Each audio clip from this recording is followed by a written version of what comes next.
ನಮಸ್ಕಾರ ಕರ್ನಾಟಕ, ಎಲ್ರಿಗೂ ಸ್ಪೋರ್ಟ್ಸ್ ಅಡ್ಡ ಯೂಟ್ಯೂಬ್ ಚಾನಲ್ಗೆ ಸ್ವಾಗತ ಸುಸ್ವಾಗತನ ಹೇಳುತ್ತಾ, ಇನ್ನೂ ಯಾರ್ಯಾರು ಮೊದಲ ಬಾರಿ ನನ್ನ ಯೂಟ್ಯೂಬ್ ಚಾನಲ್ ನೋಡ್ತಿದ್ದೀರೋ ಹಾಗೆ ಲೈಕ್ ಆ್ಯಂಡ್ ಸಬ್ಸ್ಕ್ರೈಬ್ ಹಾಗೆ ಪಕ್ಕದಲ್ಲಿ ಕಾಣೋ ಬೆಲ್ ಐಕನನ್ನು ಕ್ಲಿಕ್ ಮಾಡಿ. ಆಗ ನಾನು ಹಾಕೋ ಎಲ್ಲ ವಿಡಿಯೋಗಳು ನಿಮಗೆ ಪಟ್ಪಡ ಅಂತ ನೋಟಿಫಿಕೇಷನ್ ಬರುತ್ತೆ. ಹಾಗೆ ಇನ್ಸ್ಟಾಗ್ರಾಮ್ ಹಾಗೂ ಟೆಲಿಗ್ರಾಮ್ನಲ್ಲಿ ಫಾಲೋ ಮಾಡಿ ಅಂತ ಹೇಳ್ತಾ ನನ್ನ ಯೂಟ್ಯೂಬ್ ವಿಡಿಯೋನ ಸ್ಟಾರ್ಟ್ ಮಾಡ್ತಾ ಇದ್ದೀನಿ. ಸೊ ನನ್ನ ನ್ಯೂಸ್ ಬಂದು ಹಾರ್ದಿಕ್ ಪಾಂಡ್ಯ ಬಗ್ಗೆ ಬಿಗ್ ಅಪ್ಡೇಟ್ಗಳು ಬರ್ತಾ ಇದ್ದಾವೆ. ಏನಪ್ಪ ಅದು ಅಂತ ಅಂದರೆ, Hardik Pandya is likely to miss the IPL 2024. ಇದು ನಿಜ.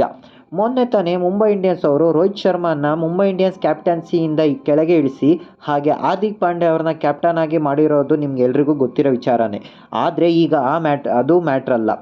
ಏನಪ್ಪ ಮ್ಯಾಟ್ರ ಅಂತಂದರೆ, ಹಾರ್ದಿಕ್ ಪಾಂಡ್ಯ ಅವರಿಗೆ ಮತ್ತೆ ಇಂಜುರಿ ಆಗಿದೆಯಂತೆ ಅಂತ ಕ್ರಿಕೆಟ್ ರಿಪೋರ್ಟ್ಸ್ಗಳು ಹೇಳ್ತಾ ಇದ್ದಾವೆ. ಹಾಗೆ ಅವರು 2024 IPL ಕೂಡ ಆಡೋದು ಬಹುತೇಕ ಡೌಟ್ ಅಂತಲೂ ಹೇಳ್ತಾ ಇದ್ದಾವೆ. ಹಾಗೆ Rohit Sharma is likely to lead the Mumbai Indians in IPL 2024 ಅಂತಲೂ ಬಿಗ್ ಅಪ್ಡೇಟ್ಗಳು ಬರ್ತಾ ಇದ್ದಾವೆ. ಆದರೆ ಇದು ಎಷ್ಟು ಮಟ್ಟಿಗೆ ನಿಜನೋ ಅಥವಾ ಸುಳ್ಳೋ ಅಂತ ಕಾದು ನೋಡಬೇಕಾಗಿದೆ. ನನ್ನ ಪ್ರಕಾರ ಹೇಳಬೇಕು ಅಂತಂದರೆ, ಇದು ಯಾಕೋ ಒಂಥರ ಇನ್ಸೈಡ್ ಗಿಮಿಕ್ ಅಂತಲೇ ಅನಿಸ್ತಾ ಇದೆ ಅನಿಸುತ್ತೆ. ಏನೇ ಆದರೂ ಇನ್ನೂ ಟೈಮ್ ಇದೆ, ನೋಡೋಣ, ಕಾದು ನೋಡೋಣ ಆಡಿಸ್ತಾರೋ ಇಲ್ವೋ ಅಂತ. ಸೊ ಇದು ಬಂದು ಇಲ್ಲಿವರೆಗಿನ ನ್ಯೂಸ್ಗಳು.